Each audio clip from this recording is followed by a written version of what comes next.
Hello प्यारे बच्चों, how are you? कैसे हैं आप लोग? उम्मीद करता हूँ बहुत ही अच्छे होंगे और मस्त होंगे, बिंदास होंगे। और मेरे सभी प्यारे अभिभावक बंधुओं को मेरा प्यार भरा नमस्कार। मैं राजेश कुमार। आज मैं नवोदय विद्यालय में पूछे जाने वाला जो सिलेबस होता है उसके बारे में हम चर्चा करेंगे। और मैथ्स सबसे कठिन इसका भाग है, तो आज मैं मैथमेटिक्स का पहला पार्ट में आप लोगों को पढ़ाऊंगा। और ध्यान से मेरे प्यारे बच्चों इसको पढ़िएगा। जो नहीं समझ में आएगा उसको आप कमेंट बॉक्स में करके पूछिएगा, और कुछ सवाल भी मैं आप लोग को दूंगा। पढ़ाने के बाद में कुछ वर्क भी मैं दूंगा, उसको हल करके आप कमेंट बॉक्स में उसका उत्तर ज़रूर बताइएगा। ठीक है, आइए चलते हैं अपने टॉपिक पे। तो आज हम लोग पढ़ेंगे संख्या एवं संख्या पद्धति। मैथ्स का पार्ट फर्स्ट है। ठीक है, आज हम इसी चैप्टर को पढ़ेंगे, संख्या और संख्या पद्धति। जैसा कि नाम से ही स्पष्ट है कि ये संख्या पद्धति है। ठीक है, यानी कि इस चैप्टर में आपको संख्या से संबंधित सभी जानकारी आपको दी जाएगी। ठीक है, ये मैंने इसके टॉपिक्स तैयार कर रखे हैं कुछ, जिसको हमें आप लोगों को पढ़ाना है। संख्या और संख्या पद्धति का थोड़ा जगह बन जाएगा ना, इधर से एक एक करके मैं आप लोग को बताता हूँ।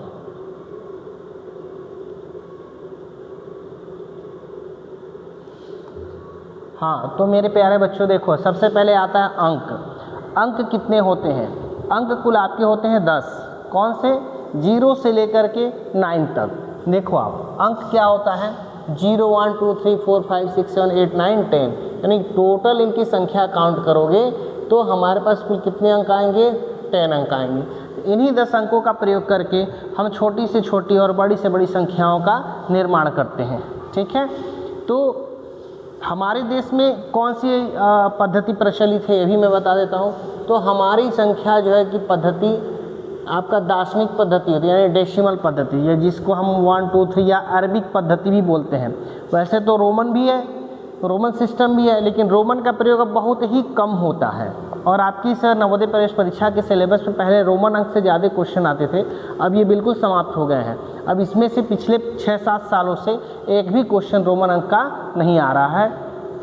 अभी क्या है, आपका टोटल डेसिमल यानी कि दशमलव पर आधारित आते हैं। ठीक है, अब इसके बाद हम बात करते हैं सेकंड आपका टॉपिक का, प्राकृतिक संख्या, नेचुरल नंबर। देखो, जिन संख्याओं के प्रयोग से हम वस्तुओं को गिनते हैं, जैसे मेरे हाथ में एक पेन है, एक बोर्ड है, क्लास से 50 बेंच है, 8 फैन है, ठीक है, 4 स्टूल हैं, एक पोडियम है। तो इस तरीके की इन वस्तुओं को गिनते हैं, तो इन्हीं अंकों को हम क्या कहते हैं? प्राकृतिक संख्या कहते हैं। प्राकृतिक संख्याओं को हम कैपिटल N से रिप्रेजेंट करते हैं। कभी भी प्राकृतिक संख्याओं को हम कैपिटल N से दर्शाते हैं और इसको ऐसे लिखते हैं 1 2 3 4 5 डैश। इस डैश का मतलब यह होता है कि अगर लास्ट में कोई अंक नहीं लिखा गया है तो मतलब यही संख्या आगे भी कंटिन्यू चलती चली जाएगी। कहाँ तक?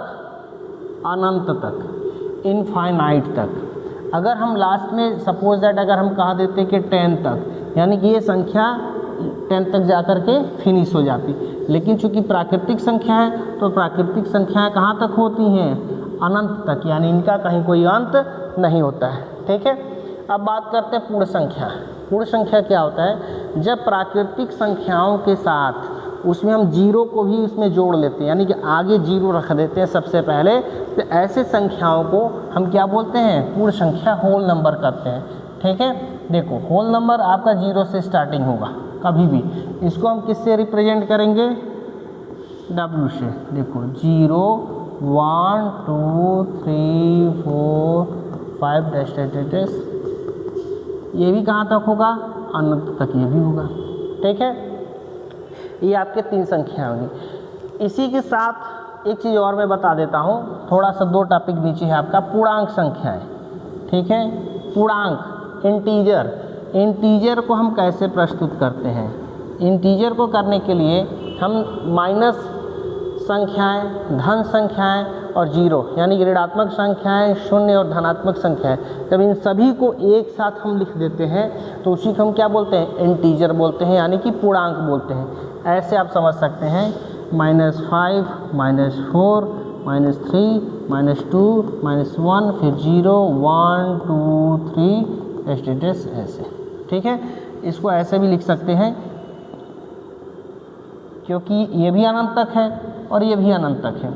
इसमें एक चीज़ इम्पॉर्टेंट है यहाँ जो मैं आपको थोड़ा सा समझा देना चाहूँगा इंटीजर के बारे में, पूर्णांक में। इसमें से एक सवाल बनता है, कभी कभार एक क्वेश्चन ऐसे आ सकता है, मैं आपके सामने ऐसे कुछ क्वेश्चन बना के दे रहा हूँ, क्वेश्चन से ज़्यादा इजी समझ में आते हैं। जैसे मान ली दे दिया 1 और आपका दे दिया 0, फिर दे दिया -1 और -5, ठीक है। प्यारे बच्चों, अगर इसमें से सवाल आपसे पूछ दिया इसमें सबसे बड़ा अंक कौन सा है या सबसे बड़ी इसमें संख्या कौन सी है, आप निश्चित है कि बता दो कि 5 दिख रहा है, 5 हटा के टिक कर दो।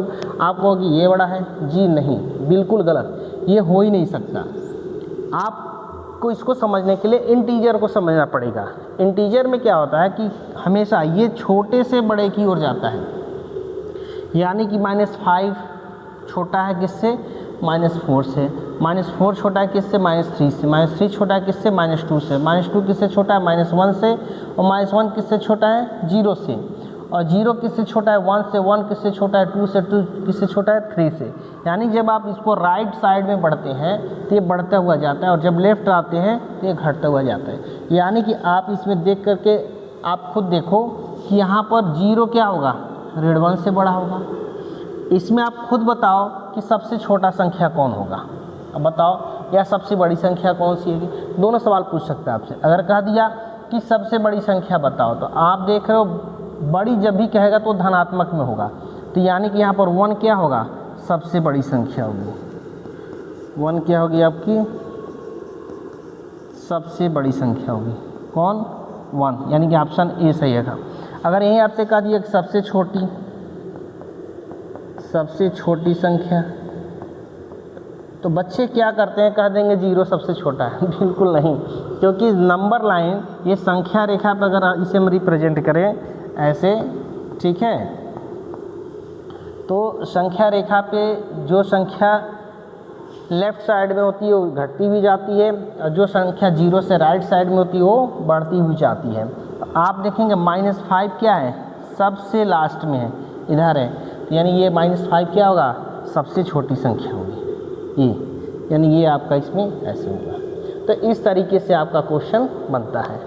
तो उम्मीद करता हूँ समझ में आया होगा। एक बार और बता देता हूँ कि पूर्णांक संख्याएँ क्या थी। पूर्णांक संख्या में ऋणात्मक संख्या है और शून्य को भी शामिल कर लेते हैं और धनात्मक संख्या को, तो ये हमारा पूर्णांक संख्या बन जाती है।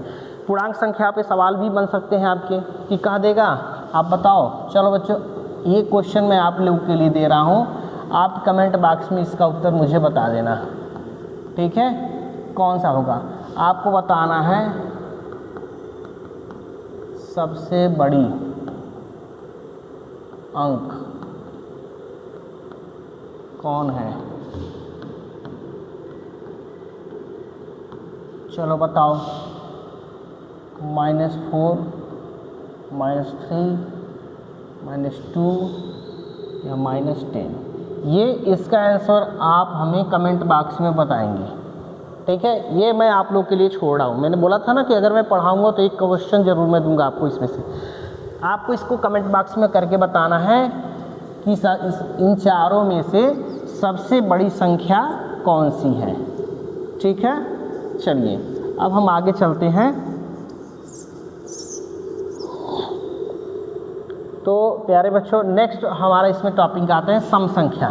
सम संख्या क्या होता है, देखो सम का मतलब होता है समान, यानी कि जो बराबर हो जाए, ठीक है। यानी कि यहाँ पर सम से मतलब होता है कि इवन नंबर, यानी कि वे सभी संख्याएं जो 2 से पूरी तरीके से क्या हो जाए, विभाजित हो जाती हैं, उन्हें सम संख्या कहते हैं।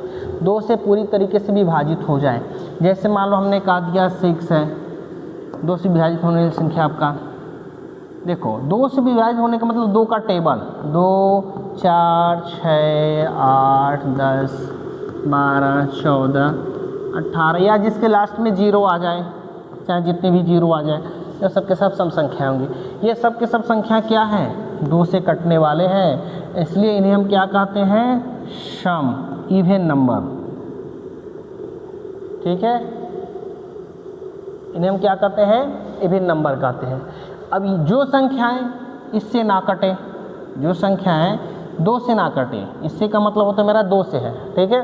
तो जैसे देखो आप 1, 3, 5, 7, 9, 11, 13, ये क्या है आपके ऑड नंबर है। ये कौन से हैं, ऑड नंबर है, यानी इन्हें हम क्या बोलते हैं, विषम संख्या है, और इसे हम क्या बोलते हैं, सम संख्या, ठीक है। तो जो संख्याएं 2 से ना कटे उन्हें हम क्या कहेंगे, ऑड यानी कि विषम नंबर, विषम संख्याएं, और जो 2 से पूरी पूरी कट जाए उन्हें हम क्या कहेंगे, सम संख्याएं। यह बात समझ में आ गई। चलिए, बहुत इजी टॉपिक है, बहुत कठिन नहीं है, ये बस वैसे समझाने वाला है, इसमें से क्वेश्चन इतने नहीं आते हैं, ठीक है।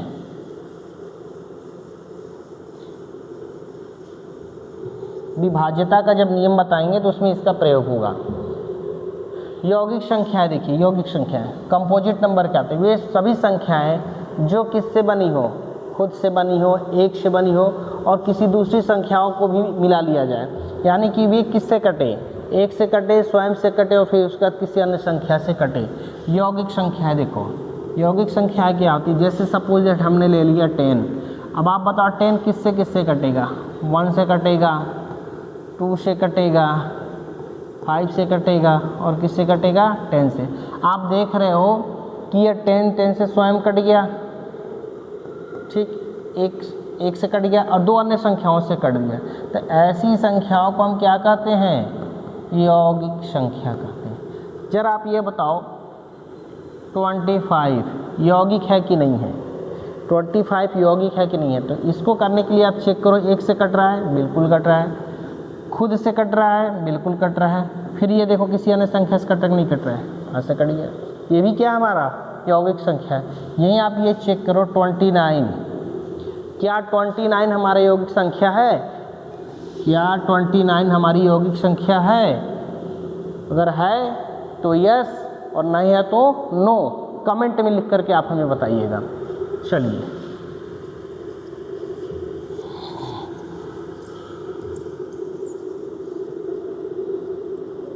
फिर इसके बाद नेक्स्ट चलते हैं, पूर्णांक तो मैं बता चुका, अब इसके बाद मैं बताता हूँ आपको अभाज्य संख्याएं। प्राइम नंबर क्या होता है, देखो प्राइम नंबर का मतलब वो अपने आप में ही प्राइम है, ठीक है, यानी उसके जैसा कोई नहीं है। प्राइम नंबर, अभाज्य संख्या,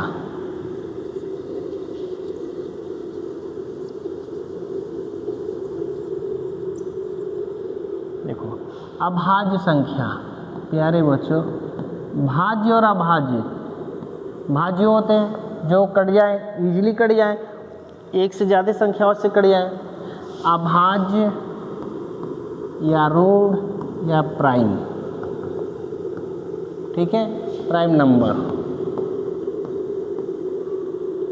तो देखो प्यारे बच्चों, प्राइम नंबर होता क्या है, ये सवाल मोस्टली पूछता है और बहुत इंपॉर्टेंट टॉपिक है, इसमें से 1 नंबर का क्वेश्चन बन सकता है। वो क्या होता है आपका प्राइम नंबर, पहले तो ये जानो होता क्या है। प्राइम नंबर वो संख्या होती है जो खुद से कटे या एक से कटे, किससे कटे, खुद से कटे या एक से कटे, ऐसी संख्याओं को हम क्या बोलते हैं, प्राइम नंबर या अभाज्य संख्या या ऋण संख्या, ठीक है। जैसे देखो 2, 3, 5, 7, 9, देखो 9 नहीं होगा, क्योंकि 9 क्या है आपका, 9 इसलिए नहीं होगा क्योंकि 9 ये कटेगा, 3 से कटेगा, ठीक है, 11, 13, ठीक है, और कौन हो सकता है, क्या 15 हो सकता है, नहीं 15 नहीं हो सकता, क्या होगा 17, 19। ये आपकी इसी प्रकार से आगे भी संख्याएं आएंगी। अभी इस पर मैं बता दूंगा कि कितने प्रकार से इसमें क्वेश्चन पूछ सकता है। सबसे पहले देखो ये आपको जो दिख रहा है 2, तो 2 पे आपके 2 प्रकार के सवाल बनेंगे। सबसे पहला सवाल बनता है कि सबसे छोटी अभाज्य संख्या कौन सी है, वो 2 होगी। दूसरा क्वेश्चन पूछता है कि सबसे छोटी सम अभाज्य संख्या, क्या पूछेगा, सबसे छोटी सम अभाज्य संख्या। तो सबसे छोटी देख रहे हो 2 क्या है, सम भी है और क्या है ये, अभाज्य भी है। तो 2 प्रश्न तो इसी पर बन गए आपके, ठीक है। तो आपको दो क्वेश्चन मैं बता देता हूँ। पहला क्वेश्चन क्या है कि सबसे छोटी अभाज्य संख्या क्या होगी, 2 होगी, और सबसे छोटी सम अभाज्य संख्या, तो वो सम भी है और एक क्या है, ये अभाज्य। तो 2 यहाँ पे स्पेशल कंडीशन में है, ठीक है। ज़्यादातर बच्चे क्या करते हैं, 1 को लिख देते हैं सबसे छोटी अभाज्य संख्या, ये गलती करते हैं, ठीक है। एक क्या है कि सबसे छोटी विषम संख्या है, न कि अभाज्य संख्या, ठीक है। तो ये ध्यान में रखिएगा। इसके बाद आपका इसमें एक क्वेश्चन और बन सकता है, कह देगा 2 अंकों की, एक इसमें क्वेश्चन बना देगा कि 2 अंकों की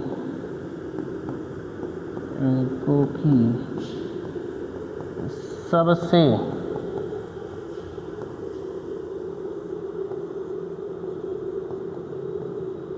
बड़ी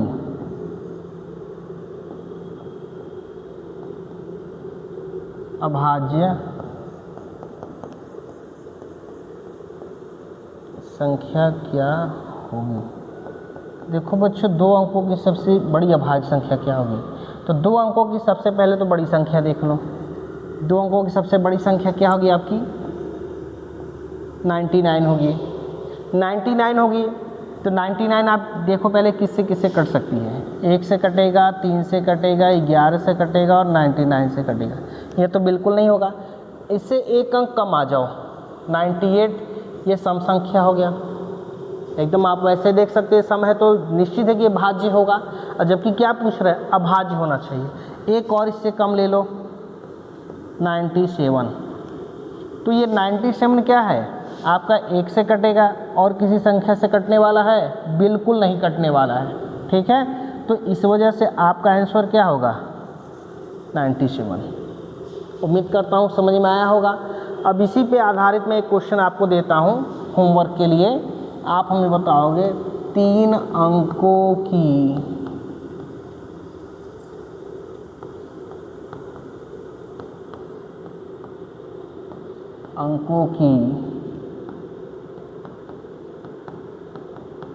सबसे बड़ी अभाज्य संख्या क्या होगी, ठीक है।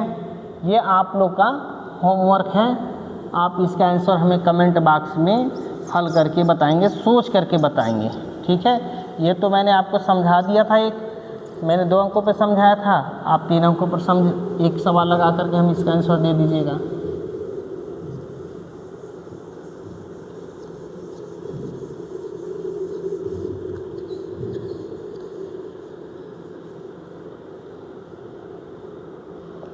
चलो प्यारे बच्चों, आगे चलते हैं। नेक्स्ट आपका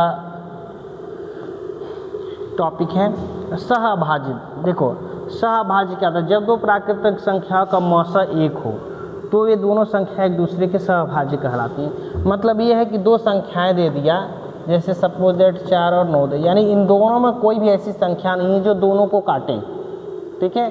अब 4 क्या है, ये सम है, और 9 क्या है, विषम है। हम बात कर रहे हैं सहअभाज्य संख्याओं का, तो ये दोनों क्या है, दोनों में कोई भी ऐसा अंक नहीं जो दोनों काटे। एक है क्या, 1 × 4 है, तो इसमें कॉमन क्या मिलेगा, 1 मिलेगा। और 1 × 9 करो, इसमें कॉमन क्या मिलेगा, 1। तो जो दोनों में होता है इसी को हम क्या बोलते हैं, मौसा बोलते हैं, जो दोनों में उपस्थित हो, महत्तम समापवर्त है।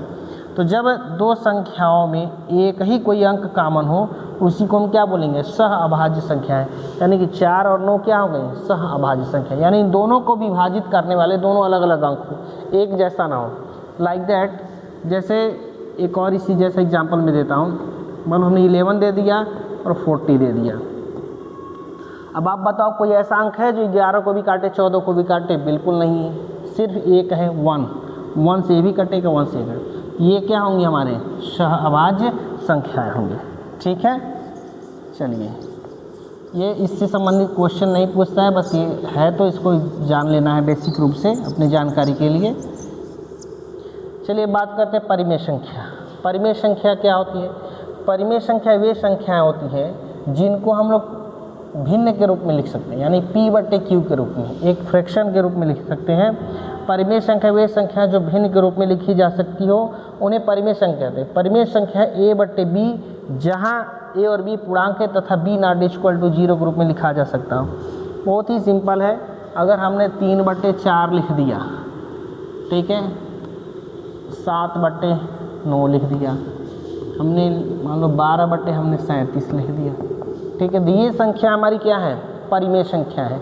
क्यों? क्योंकि इनको हम किस रूप में लिख सकते हैं? भिन्न के रूप में लिख सकते हैं।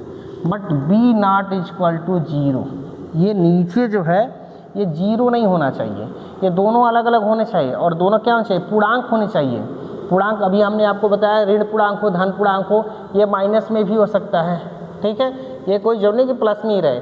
लेकिन सबसे इम्पोर्टेंट चीज़ ये है कि इसके नीचे जो हर है, ठीक है, ये 0 नहीं होना चाहिए। 0 क्यों नहीं होना चाहिए? क्योंकि जब आप 0 से डिवाइड करेंगे तो उसकी वैल्यू क्या हो जाएगी? इनफाइनाइट हो जाएगी, अनंत आ जाएगी, ठीक है। मोस्टली बच्चे क्या करते हैं, अगर 3/0 दे दिया तो ये परिमेय होगा? बिल्कुल नहीं होगा, क्योंकि जब आप इसको 3/0 को डिवाइड करो तो इसका आंसर क्या आएगा? इनफाइनाइट आएगा। इस वजह से ये आपका क्या है? ये परिमेय संख्या नहीं है, ठीक है। तो परिमेय में आपका केवल एक भिन्न होना चाहिए।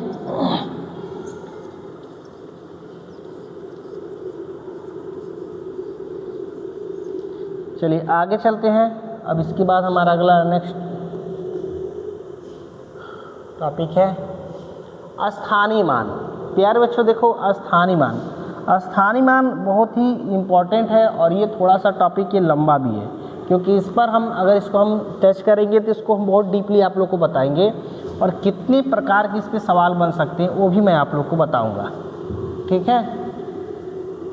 तो अभी इसको मैं थोड़ा और छोटा कर दूँ इमेज को, ताकि मुझे इसे बोर्ड पे लगाने में इजी कंफर्टेबल हो।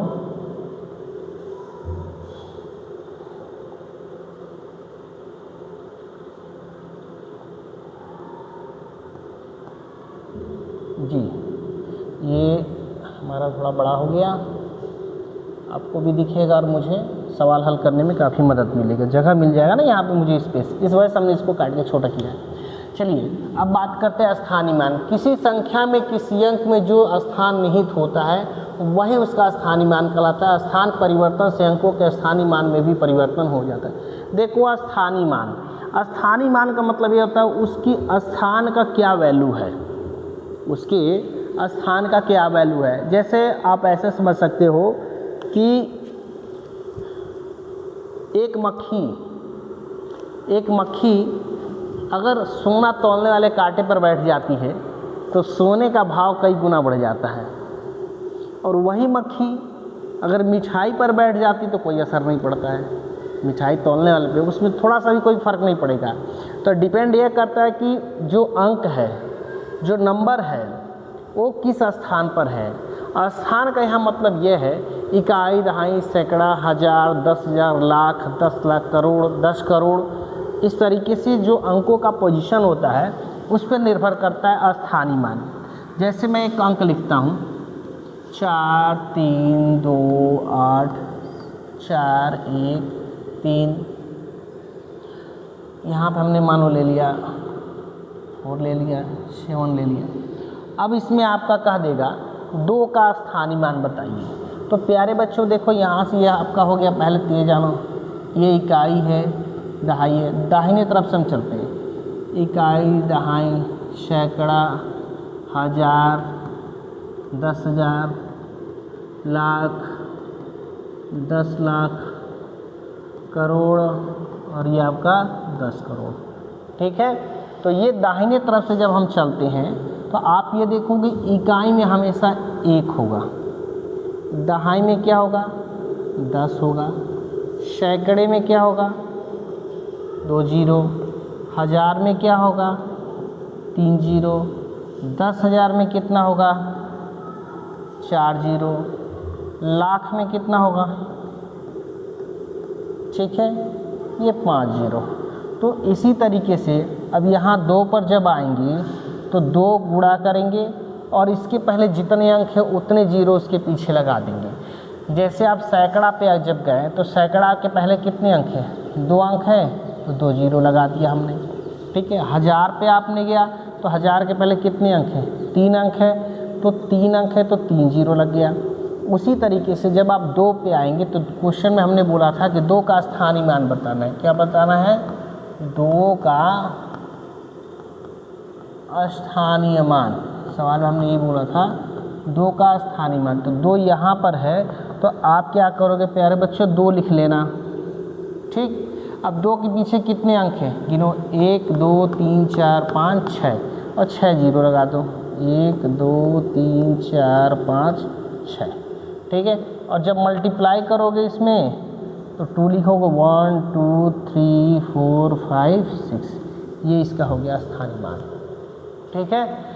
अगर इस 2 को हम यहाँ से उठा करके किसी अन्य जगह पर रख देते हैं, सपोज दैट कि हमने इस 2 को यहाँ से उठा लिया, ठीक, और 2 को उठा करके हमने कहीं और रख दिया, मान लो हमने 3 को यहाँ रख दिया और 2 को यहाँ रख दिया, ठीक है। अब जब 2 को हम यहाँ रखेंगे तो 2 की वैल्यू तुरंत यहाँ से क्या हो जाएगी, बदल जाएगी। 2 की वैल्यू यहाँ से क्या हो जाएगी, बदल जाएगी। तो प्यारे बच्चों 2 की वैल्यू यहाँ क्या हो जाएगी, अब देखो, अब क्या लिखोगे, 2 लिखोगे और 2 के पहले कितने अंक हैं, 2 अंक हैं, 2 जीरो लगा दिया, कितने हो गए, 200 हो गए। ये बात समझ में आई। तो इस तरीके से आपका स्थानीय मान निकालते हैं। अभी इस पे और सवाल हम आपको बताते हैं, ठीक है। अभी हम इस पे आपको इससे रिलेटेड और भी सवाल आपको, इस पे तो मैं ज़्यादा से ज़्यादा एक्सरसाइज कराऊँ क्योंकि इसमें से पक्का है सवाल आते हैं, ये मुझे पता है, इसमें से ज़्यादा सवाल आते हैं। इस वजह से इस चैप्टर पे, इस टॉपिक पर ही मुझे ज़्यादा सवाल करवाने हैं। अभी और भी प्रकार के सवाल आपको कराएंगे। एक टॉपिक और बता देता हूँ, अंकित मान, ठीक है। ये आपका होता है अंकित, यानी जो प्रिंट हो, जो अंक जैसे दिख रहा हो वही उसका अंकित मान होता है। इसको बोलते हैं फेस वैल्यू और इसको बोलते हैं प्लेस वैल्यू। ये आपका प्लेस वैल्यू है, ये आपका फेस वैल्यू है और ये आपका प्लेस, ये आपका क्या है, प्लेस वैल्यू। देखो अंकित, जो अंक जैसे दिखता है उसका वही उसका मान होता है, ठीक है। जैसे देखो प्लेस वैल्यू, अब मैं हूँ, अगर मैं क्लास में पढ़ाऊँगा तो लोग कहेंगे टीचर है, सड़क के किनारे खड़ा होकर कुछ बिजनेस, कुछ सामान बेचूंगा तो लोग कहेंगे कि व्यापारी है। तो प्लेस क्या हो गया, बदल गया, तो प्लेस बदल जाने से उसका वैल्यू भी बदल जाएगा। फेस वैल्यू, चेहरा तो मेरा वही रहेगा, मैं यहाँ खड़ा कर क्लास में पढ़ाऊँगा तो कहेंगे हाँ राजेश सर है, ये वही पढ़ा रहे हैं। वहाँ मैं बिजनेस करूँगा रोड, तभी कहेंगे लोग हाँ राजेश सर बिजनेस कर रहे हैं। मतलब उनका पोजीशन बदल गया, टीचिंग से बिजनेस हो गया, लेकिन फेस, चेहरा तो वही रहेगा ना। तो जो जैसे दिखता है उसको वैसे, उसी को ही हम क्या बोलते हैं, फेस वैल्यू, यानी कि अंकित मान बोलते हैं। जैसे किसी संख्या में किसी भी अंक का अंकित मान वही होता है, स्थान परिवर्तन से अंकित मान में परिवर्तन नहीं होता है। इस देखो 5 7 6 है, अब इसमें 5 की फेस वैल्यू क्या है, 5 ही रहेगी। 7 की फेस वैल्यू क्या है, 7 ही रहेगी। 6 की फेस वैल्यू क्या है, यही, मतलब जो जैसे है वो वैसे रहेगा, उसमें कोई परिवर्तन होना नहीं है, ठीक है। अब बात करते हैं स्थानीय मान। इन दोनों मानों से संबंधित सवाल भी बनते हैं, ठीक है। प्लेस वैल्यू, फेस वैल्यू से आपके सवाल बनते हैं। तो प्यारे बच्चों, इस पर मैं थोड़ा सा कुछ सवाल बता देता हूँ आपको। जैसे कहा दिया आपसे 7 8 1 3 9 मी, सवाल बनाता हूँ 8 का स्थानीय मान और अंकित मान, अंकित मान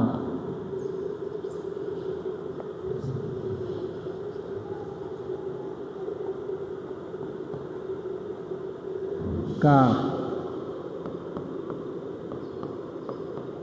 योगफल भी पूछ सकता है, या अंतर पूछ सकता है, या गुणनफल पूछ सकता है, ठीक है।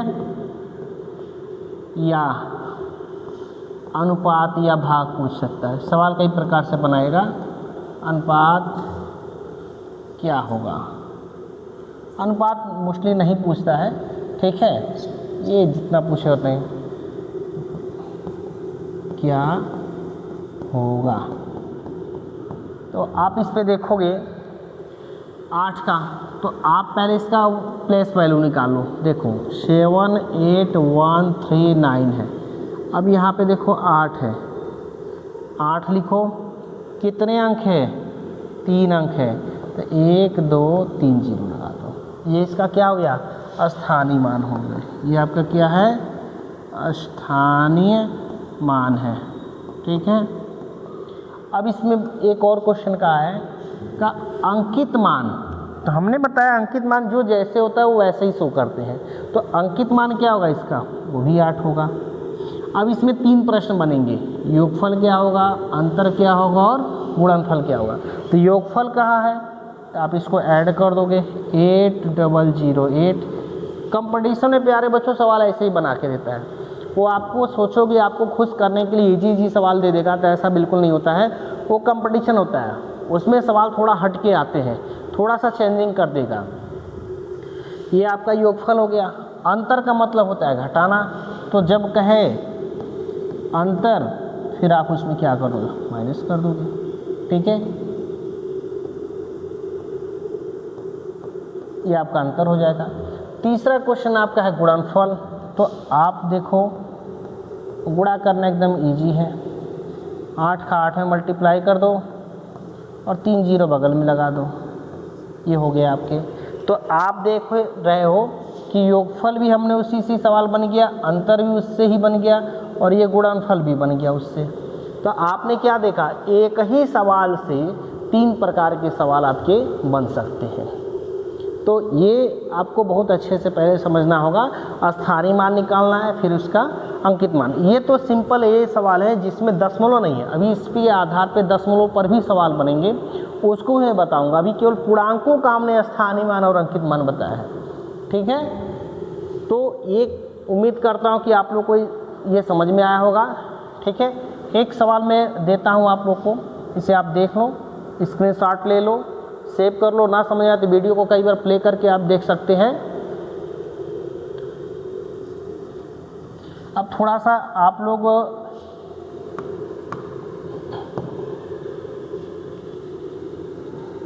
मैं चेंजिंग कर दे रहा हूँ थोड़ा सा सवाल में।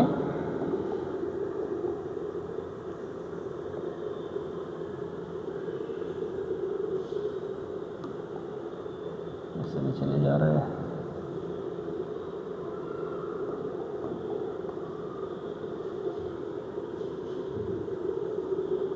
प्यारे बच्चों, यहाँ पे मैं अंक में थोड़ा सा चेंजिंग कर दे रहा हूँ, ठीक है। और इसको आप हल करके इसके बारे में बताना कि इसका आंसर क्या होगा। मैं कुछ क्वेश्चन दे रहा हूँ।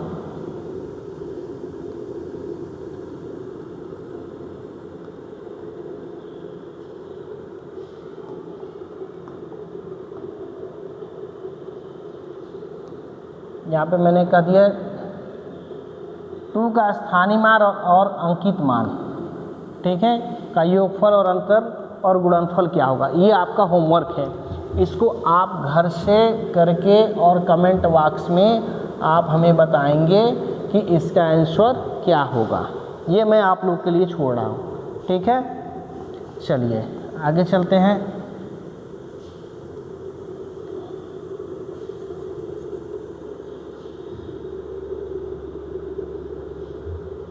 ऐसा तो नहीं है आपने नोट नहीं कर पाया, चलो ठीक है।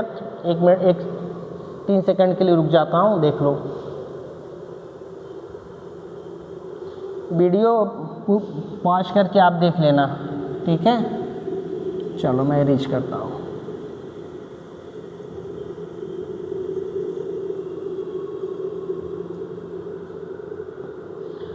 अब बात करते हैं अंकित मान और स्थानीय मान में, तो आपके पूर्णांकों पर आधारित है। अब बात करते हैं दशमलव संख्याओं का अंकित और स्थानीय मान। देखो ये तो पूर्णांक संख्या थे, दशमलव,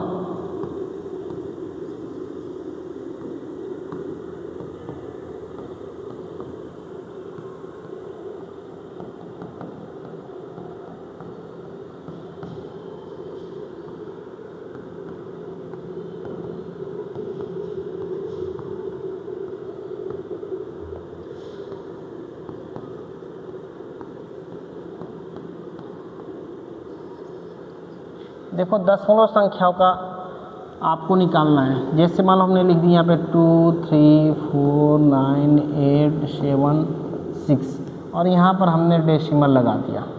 ठीक है प्यारे बच्चों, ध्यान दीजिएगा, बहुत ही इंपॉर्टेंट टॉपिक है। इसमें क्वेश्चन एक जरूर पूछ सकता है।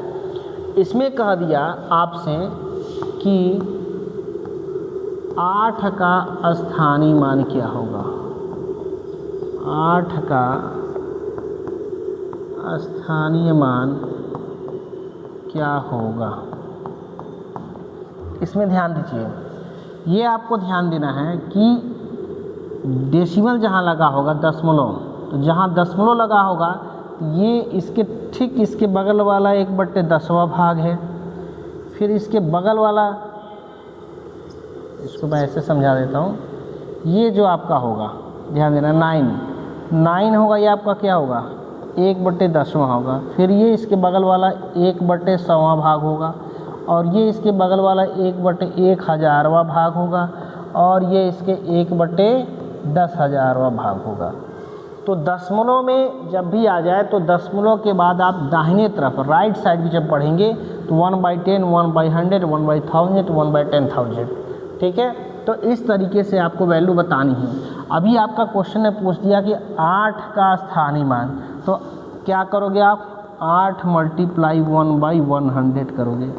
अब इसमें दशमलव कैसे लिखोगे, 8 लिखोगे, नीचे कितने जीरो है 2 जीरो है, तो दाहिनी तरफ से 2 अंकों के बाद दशमलव लगेगा, तो 1 जीरो और लगा देना, यहाँ दशमलव लगा देना और ये कर देना। ये आपका क्या हो जाएगा, ये आपका इसका स्थानीय मान है। किसका 8 का। कब, जब दशमलव संख्या है। अगर वही आपसे कहता है कि 7 का स्थानीय मान, इसमें देखो ये तुम्हारा किसका मान है 8 का, यह स्थानीय मान है। अगर इसमें 7 का पूछ देगा तो आप क्या करोगे, 7 × 1 कितना, देखो 1000 है, तो क्या लिखोगे 7 लिखोगे और कितने जीरो है 3 जीरो है, 1 2 3 दशमलव लगा करके फिर जीरो से करेंगे। अगर आपसे कह दिया 6 का स्थानीय मान, तो 6 है, तो आप क्या लिखोगे 6 लिखोगे और गुणे, देखो ये कितने स्थान पे दाहिनी तरफ 1 2 3 4, चौथे स्थान पे ना, इसके नीचे कितने होंगे 4 जीरो। ठीक है, तो आप 1 लिख करके 1 2 3 4, तो आप क्या लिखोगे 6 लिखोगे और देखो कितने जीरो है 4 जीरो, 4 अंकों के बाद आपके दशमलव लगने हैं 1 2 3 4 दशमलव लगा करके जीरो। इस तरीके से आपको क्या करना होगा, दशमलव संख्याओं का स्थानीय मान निकालना है। ठीक है, तो मैं उम्मीद करता हूँ कि आपको दशमलव संख्याओं का भी आपको स्थानीय मान निकालने आ गया होगा। जिन बच्चों को नहीं आएगा वीडियो एक बार 2 बार प्ले करके देखिएगा, नहीं आएगा आप कमेंट बॉक्स से हमसे क्वेश्चन करके पूछ लीजिएगा कि सर हमें ये समझ में नहीं आया। ये चैप्टर संख्या पद्धति थोड़ा बड़ा है, एक वीडियो में नहीं कंप्लीट होगा, मैं इसको कई पार्ट में बना करके आपको दूंगा। ठीक है, तो आज के लिए मैं इतना यहीं पर स्टॉप करता हूँ। कल मैं इस पे और आपको विस्तृत से फिर से एक बार और समझाऊंगा और आगे भी इसको मैं आपको बताऊंगा।